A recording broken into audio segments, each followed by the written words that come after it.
glad to introduce Dan Povey, who graduated from Peterhouse in Cambridge 2 years back, something like that. Yeah. And he's joined IBM research. He mainly works on acoustic modeling, and he's responsible for the big margins of victory that both Cambridge and IBM had in recent years in the LVCSR evaluations. So, without further ado. I'm concerned that after Zach has hyped me up so much, I'm not really going to be able to fulfill any expectation. Okay, so this, let's try to get it on the big one. This is only going to be a very high-level talk. I'm not going to, I thought since not everyone here is really interested in the details of discriminative training, I'll just give you an overview of what it's all about and describe the various techniques. I'm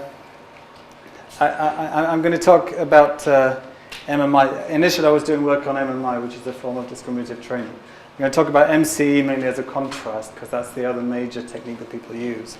And then talk about these new techniques that I've been working on. Just for those of you who aren't really into acoustic modeling, in speech we train these hidden Markov models on these vectors. You know, we have a sequence of vectors every time. And these hidden Markov models, they have means and variances because we train Gaussian distributions to model them. And normally you just estimate them statistically, where the mean is, you know, the average of whatever it's supposed to be the mean of. But it's possible to get better recognition performance by estimating the means and variances to optimize the accuracy on the training data. So to basically run the model on the training data and try to make it more accurate. Two of the ways that people have done a lot of work on are MMI and maximum mutual information. Forget the name because it's kind of irrelevant to what it is. And minimum classification error, MCE. I also, while I was at Cambridge, I introduced MPE, which is a technique that shares some of the properties of both, and I think is more suitable for large vocabulary stuff. And I'll also talk about something more recent, FNPE, which is discriminative training, but in the feature space, and I'll explain what that means.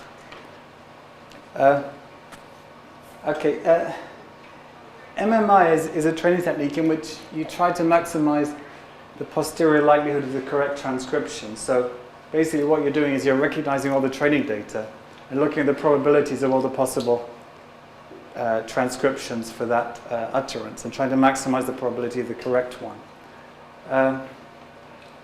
By the way, I have to apologize that I've prepared a talk without pictures or equations because, well, for time reasons. But hopefully most of you wouldn't have appreciated the equations, and the pictures are just for show anyway, so we'll have to let it go.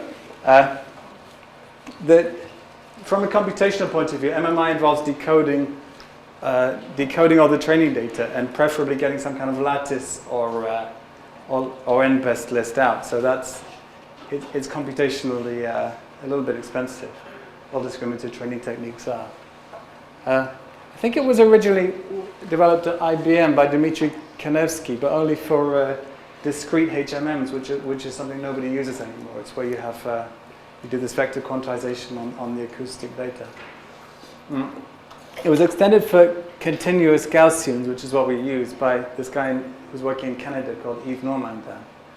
And it was applied in Cambridge to large vocabulary speech recognition, which just, I think that was an implementation issue really. They got their lattices working on it and stuff. And I picked it up from where they started, and I messed around with the update equations to make it more robust and work better on large vocabulary. They had this rather strange update equation in which you estimate the mean by, you have this numerator statistics, and it was the numerator minus the denominator plus this constant term called d. And because of the way it was derived by Dmitry Kanevsky, this d was just this constant factor that disregarded how much data you had for the two Gaussians. And although I can't really describe it to you now, it was just totally dimensionally wrong. And I just fixed the dimensional problem by multiplying it by the occupancy, and it worked much better. But something I wonder is, why did no one see this problem before? Did people not check that something makes dimensional sense? This is a very general point, but I think in statistical stuff, people rely a lot too much on formal proofs of whether something is correct, and a lot too little on just simply sizing something up and say, is this about the right quantity? Is it too big? Is it too small? Anyway, so I just fiddled around with the MMI trading split procedure, and we started using it. So you're saying that choosing D out of the hat works less well than, say, choosing D as some constant times the frequency. That's what you're saying. Yeah. Or there are more funky ways you choose. Yeah. Well, I mean, the reason D was set to this constant originally was to do with this proof he had of it, and I don't know. It's a big issue and a very technical one, which I don't really want to get into. I was just saying that I think it's like the whole SVM thing that I was talking about earlier. People get, this is a wonderful proof. No one really understands the proof, but the proof is very important, and they just disregard all intuition. That's my feeling. Okay, so the general discriminative training process is you have to have a decoder to decode all your acoustic data with lattices, to get lattices out. And then you just do that once. And then for several iterations of training, like 4, say, you accumulate 2 sets of statistics from the data. One is the statistics you normally get when you're doing estimation maximization. It's, for every Gaussian you have a mean statistic and a variance statistic. And you have that normal one, and you also have one for the recognized data. So you have your correct transcription statistics and your all possible transcription statistics, and the update is of the form 1 minus the other. So you want to maximize one and minimize the other. I'm kind of regretting I didn't put the equations down, but I don't know what level people. No.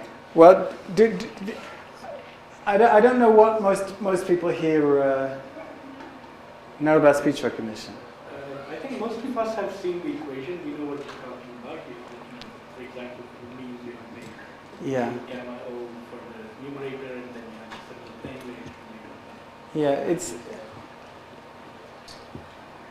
I don't know.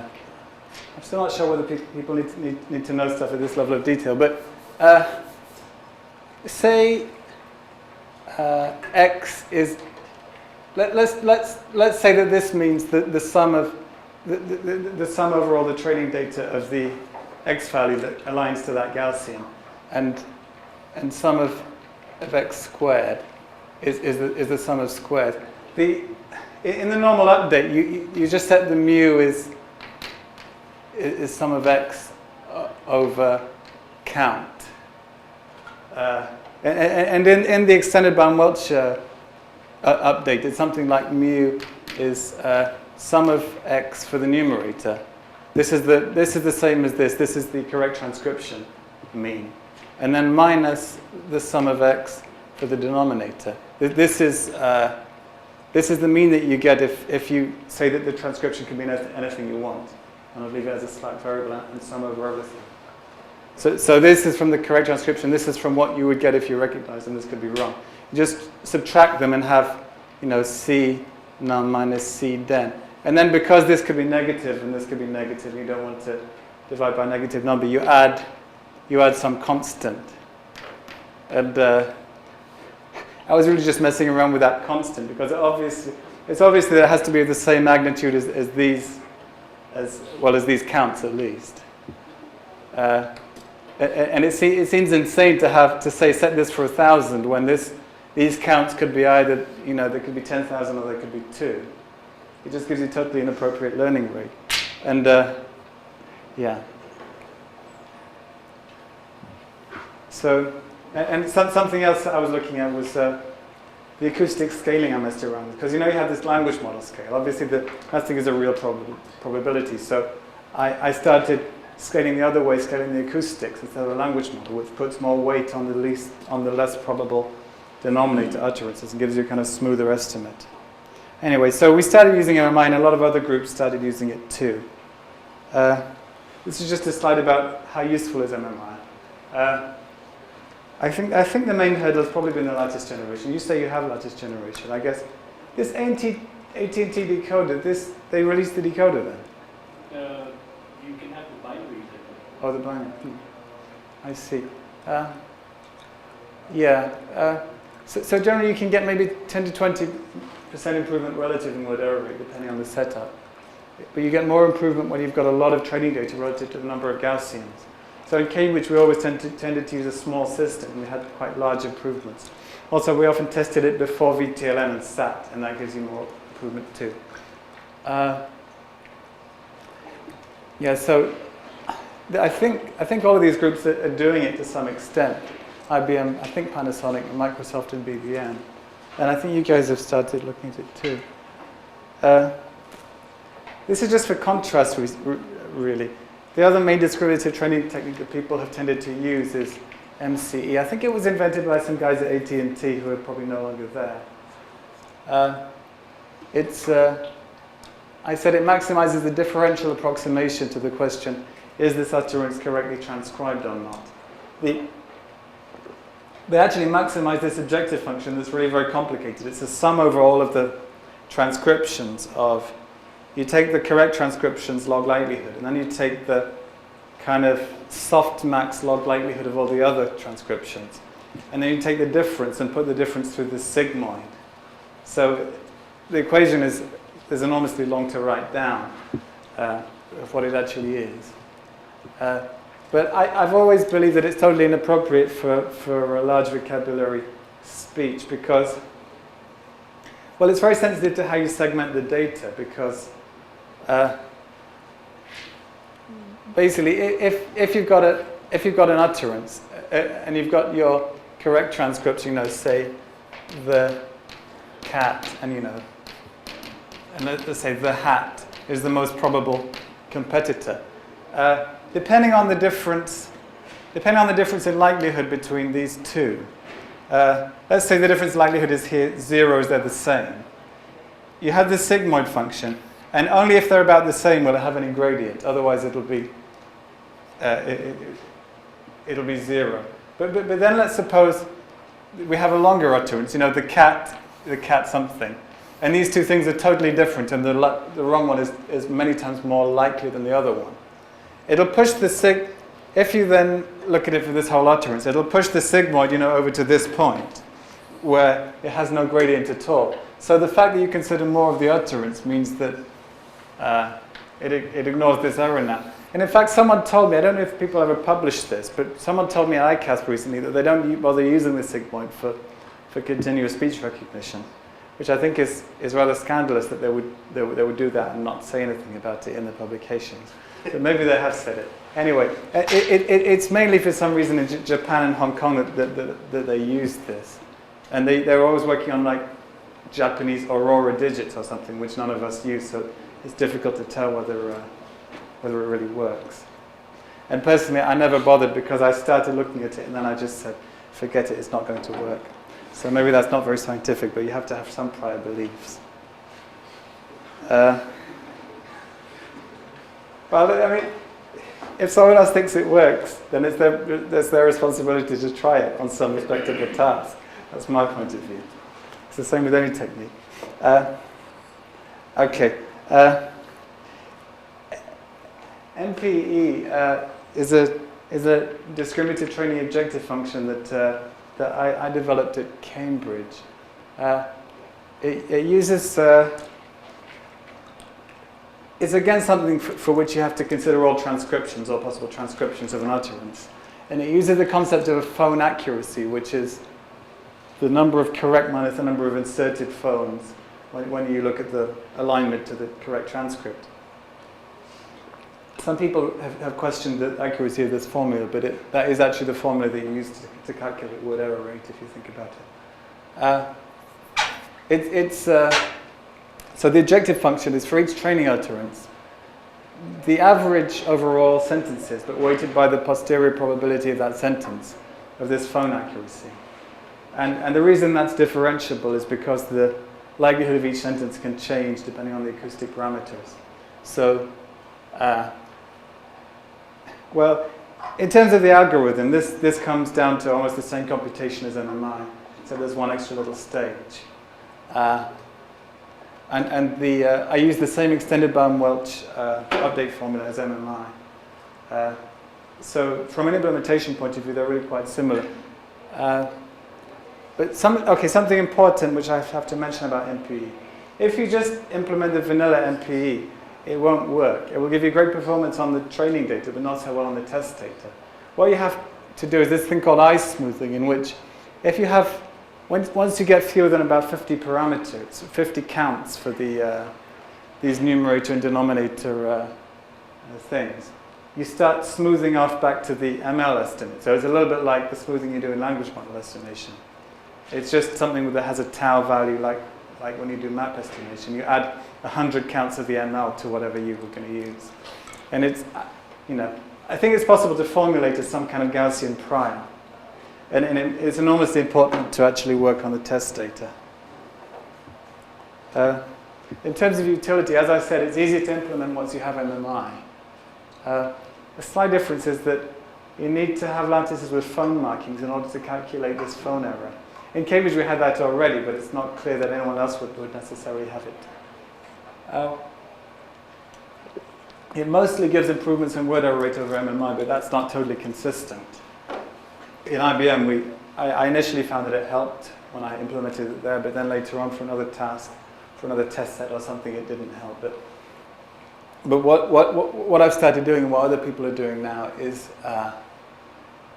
this eye smoothing. You can eye smooth using the MMI estimated mean invariance instead of the ML estimated mean invariance.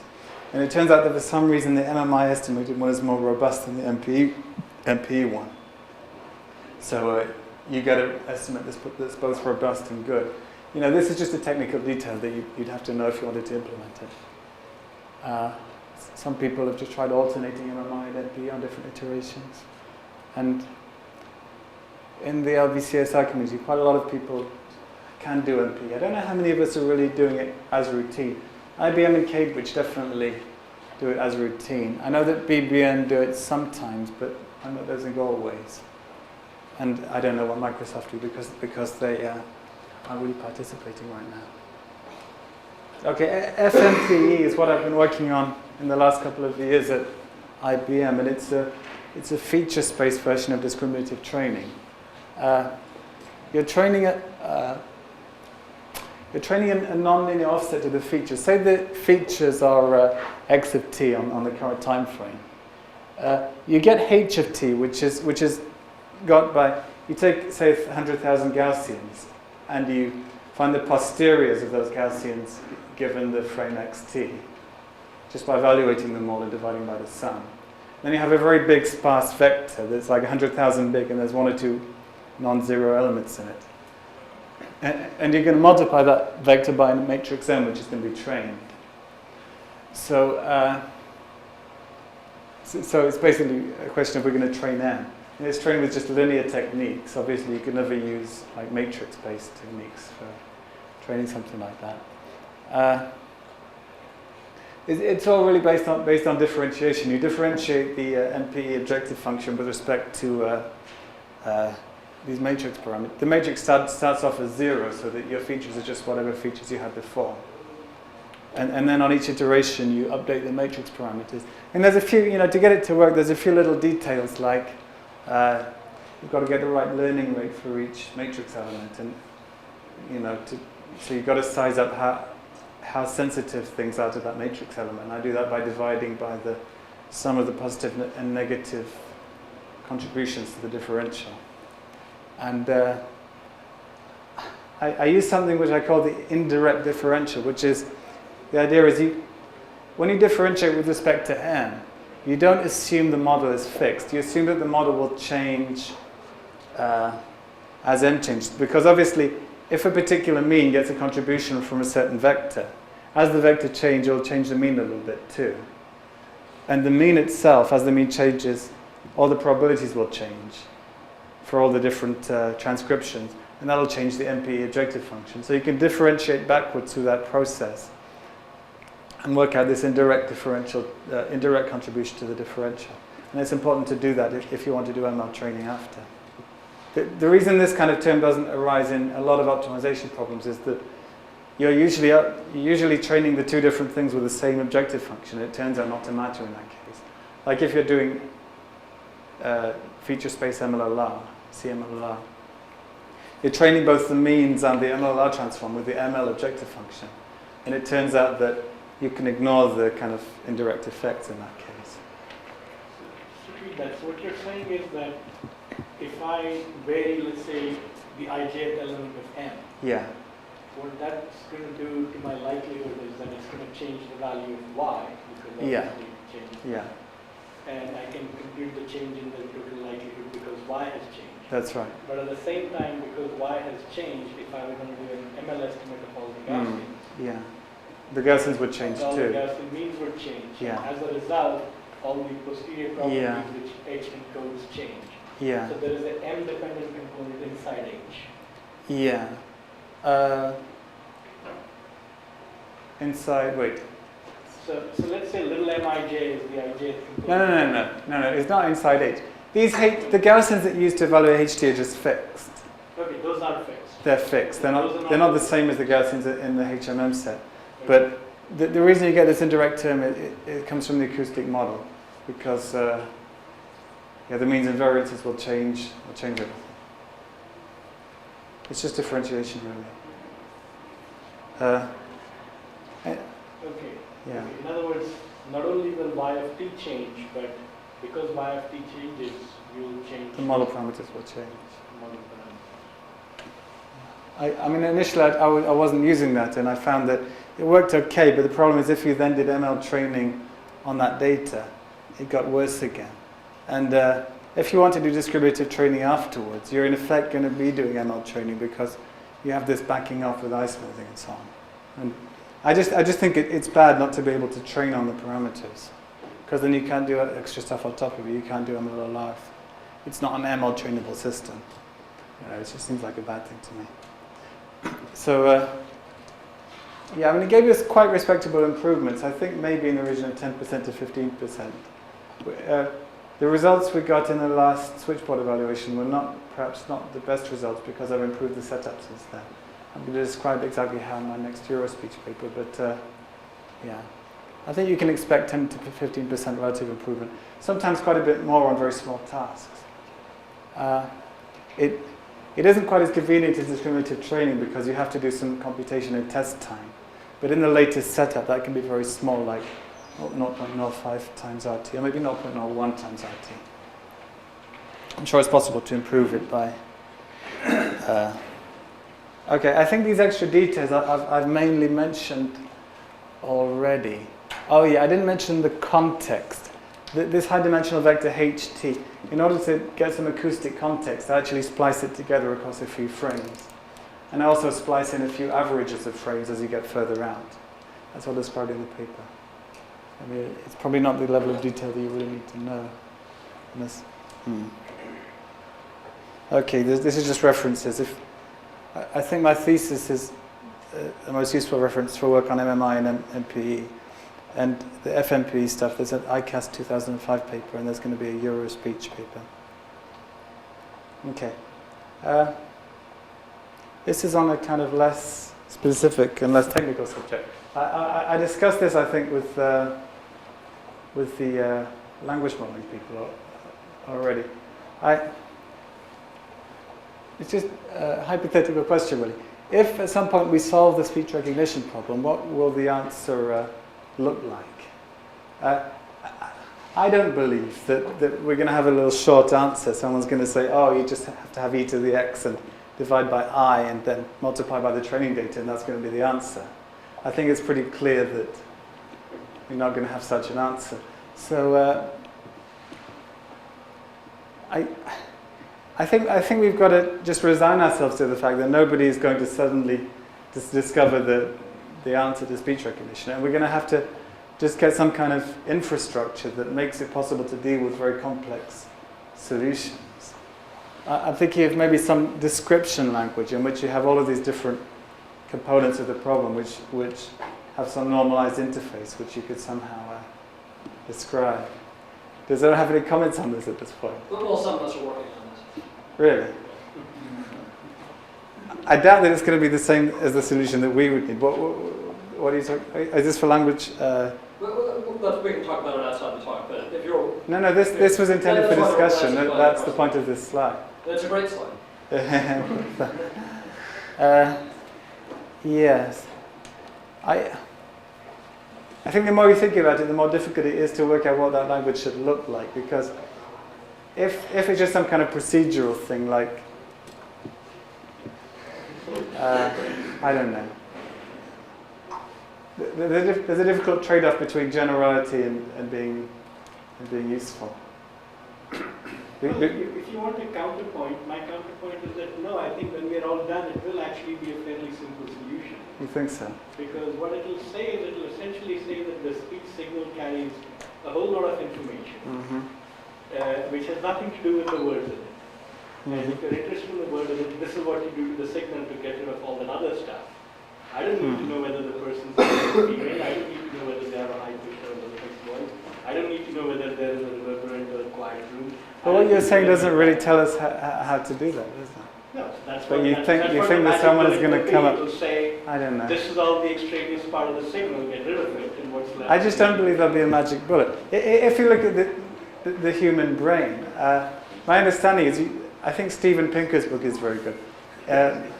Scientists believe that there are pretty much different modules for every different kind of learning task that our brains have, and that the language module say is separate from the vision module, separate from the smell module, separate from the coordination module. And I mean, the fact that we have to have all these different centers that have different setups for different problems shows, well, it makes me think, which is something I thought already, which was that there's no general learning solution. Each solution has to be specific to the problem. And that means that you wouldn't think that there would be some nice formula which would work for speech, and then some other nice formula which would work for vision, would you? And some other nice formula which would work for smell. I mean, if they're going to be different, I think they're going to have to be messy. Yeah, nobody said it's not going to be messy. What I'm saying is, when applied, what comes out of it will be a simple transformation of the speech, recognizing it. But isn't that just trivially true? Because anything you can say is a transformation. What I'm saying is that it doesn't have to be a complicated system. Part of the reason it's complicated right now is we are not accounting for all the other things that think of them as confounding variables. To recognize speech in spite of them rather than by taking them cognizance. I don't know. I suppose it comes down to a question of belief. Well, my question is whether, Sanjay may only be talking about the part that corresponds to E equals MC squared, which doesn't tell you how to build a nuclear reactor. I mean, a lot of the reason that these things are complicated is that the description of what you're trying to do is considerably shorter than the description of how to actually do training and decoding. I see what you mean. So, I suppose it's intuitively obvious what we want to do when we write down speech, but I suppose it would be difficult to write it down in any formal language. I don't know. Maybe that. Yeah, so that was one part about whether the solution was reality. For sure, you would need to make uranium hexafluoride and spin it around and purify it, and only then will E equal MC squared help you.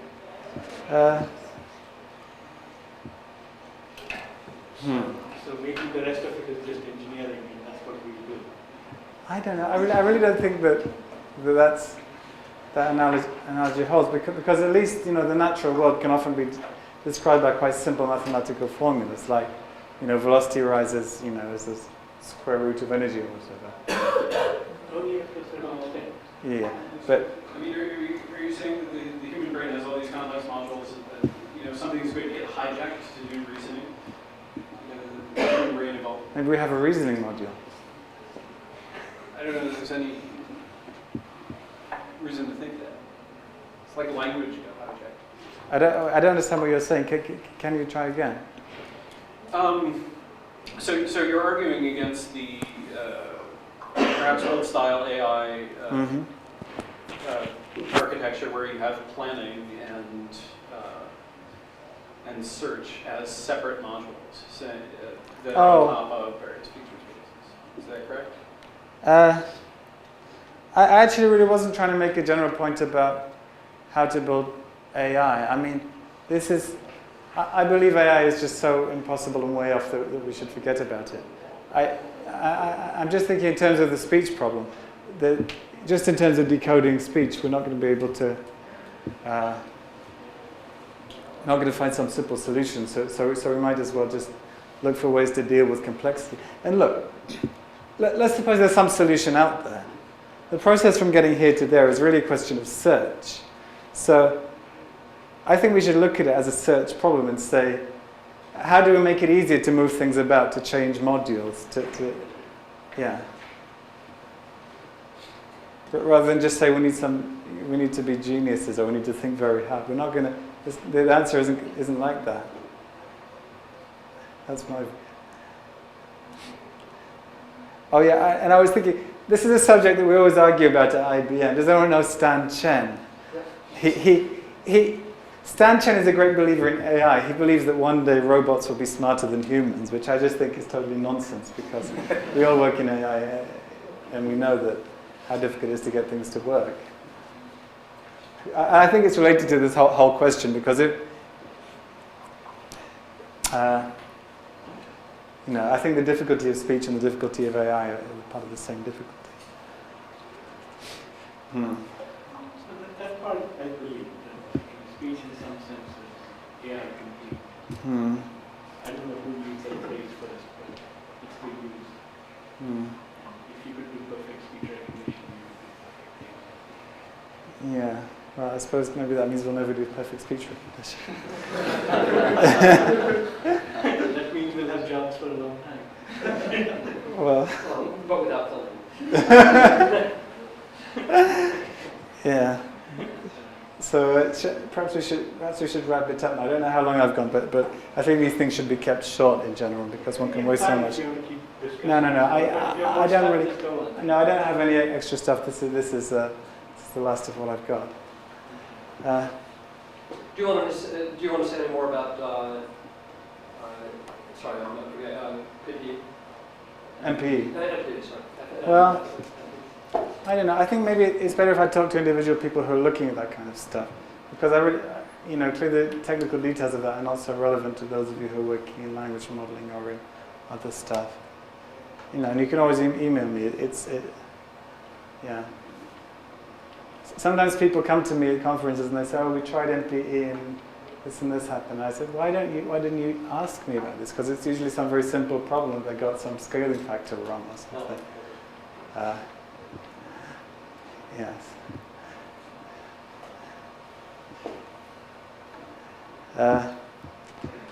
Yeah. Let's take this offline unless there's anything else very specific. I have a question about the FRB. Uh-huh. You mentioned that the HT Yeah. vector contains the posteriors from some Gaussians. Well, that's the HT. I mean, Yes, XT the is the yeah. So you mentioned that this Gaussian this Gaussian will come from the HMM model that you have. Yeah. Well, So how do you? I actually got them by clustering the Gaussians using a likelihood-based clustering, which is actually computationally difficult unless you speed it up somehow. But there's other ways to do it. I actually tried training them from random vectors, just training them with tide variates and then no tide variates at the last iteration. And that gave slightly worse performance than the clustered one, but it wasn't very enormous. So at each iteration, do you have to update this? No, they're fixed. Okay. Yes. I guess MPE is done on this supervised learning with you know the reference. Oh yeah. Yes. So in the case when you don't know the reference, I'm very skeptical that could ever work. Some people have tried, MPE-based MLLR and stuff like that in an unsupervised framework, but I'm very skeptical that that's a good idea. So you think it's dangerous to use the hypothesis as reference? Yeah, well, the whole point of discriminative training is that you try to upweight some hypotheses and downweight others, and unless you know which ones are better, I think it's very difficult to do that. I mean, maybe you could try with a very strong language model and then build an hypothesis with a very weak language model or something. Mm-hmm. Maybe you covered this in some generic comments about generalized probabilistic descent, but how is it also seems similar to deterministic annealing, only you're taking one weighting between the prior and the model. Yeah, I suppose. I mean, I don't view it as a way to improve the optimization process. I view it as a way to. I'm talking about this eye smoothing. Yeah. Yeah, I view it as a way to just get a more robust estimate, because if you don't use the eye smoothing, you get better performance on the training data, Sure. but worse on the test data. So I think it's pretty clearly an issue of generalizing. Yeah. Hmm.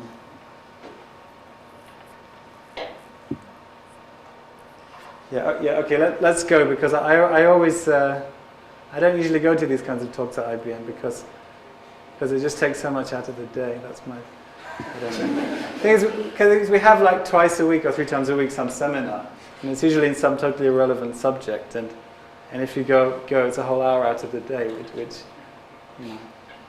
We do it once a week. We can Okay, thanks. Okay, finito. Let's.